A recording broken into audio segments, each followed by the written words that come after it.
let's talk about technology. And so people say, hey, listen, Facebook and Amazon are out of control. In fact, I had a guest on Zephyr Teachout who said we got to break them up. And she's not alone. A lot of people say that.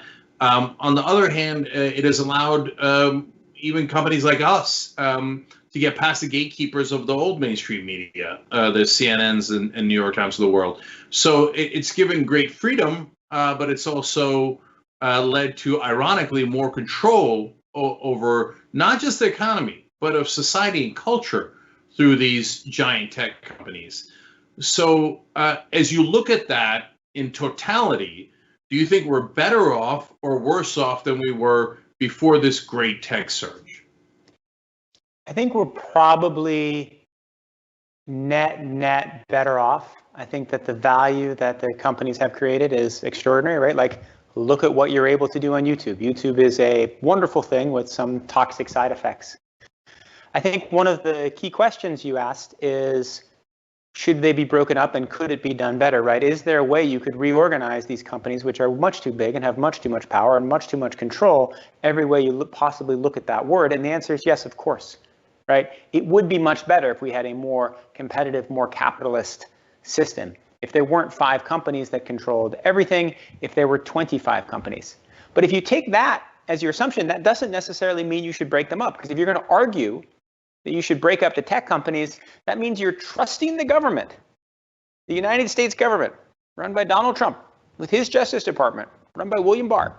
You are trusting the United States government to figure out a more efficient way to break up Google, right? And maybe there's a simple way to like break up Facebook, spin out Instagram, spin out WhatsApp.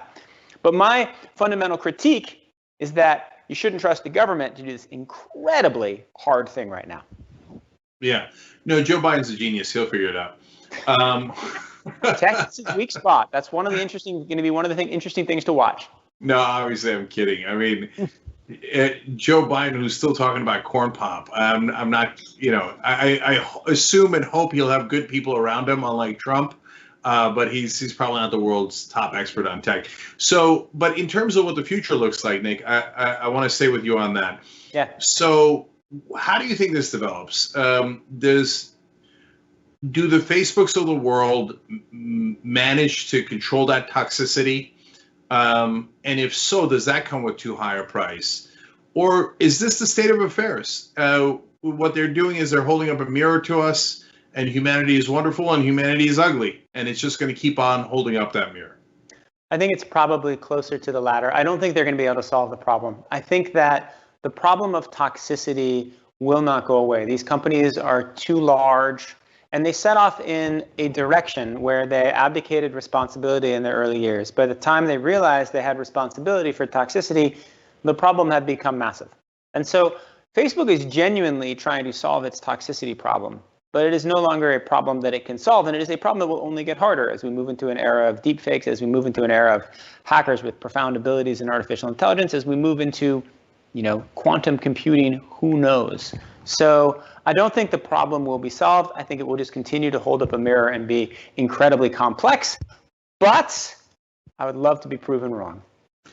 Yeah, so unfortunately we're out of time, but I want to do this again with both of you, of course. And I'll tell you, at the end there, Nick, you kind of scared the old school term, scared the bejesus out of me. We were told not to swear on this show. I'm glad you held back. Because, look, when you combine some of the conversations we've had today, we've got deep fakes coming. Infectious diseases could continue to come at a more rapid pace. And, we think that the young will help us protest the government enough to get past climate change. But they have to, whether a Republican or a Democrat wins, we're going to have millions of people in the streets to get the government to act on an existential crisis. And so what I see is a wall of problems, and the solutions are not necessarily easy. So buckle up. It sounds like it's going to be a wild ride. It's going to be an exciting ride, and God willing, the tech companies will do better in the next 5 years than in the past 5. Well, it's a kind of a low bar, right? in some ways. But by the way, I want to be clear. I agree with you, Nick. I think that the tech companies, we're underestimating the good they've done in the world. Yeah. So much more freedom and the ability to connect great communities together, not just terrible communities. So we shouldn't overlook that either. Thanks for watching The Young Turks. Really appreciate it. Another way to show support is through YouTube memberships. You'll get to interact with us more. There's live chat emojis, badges.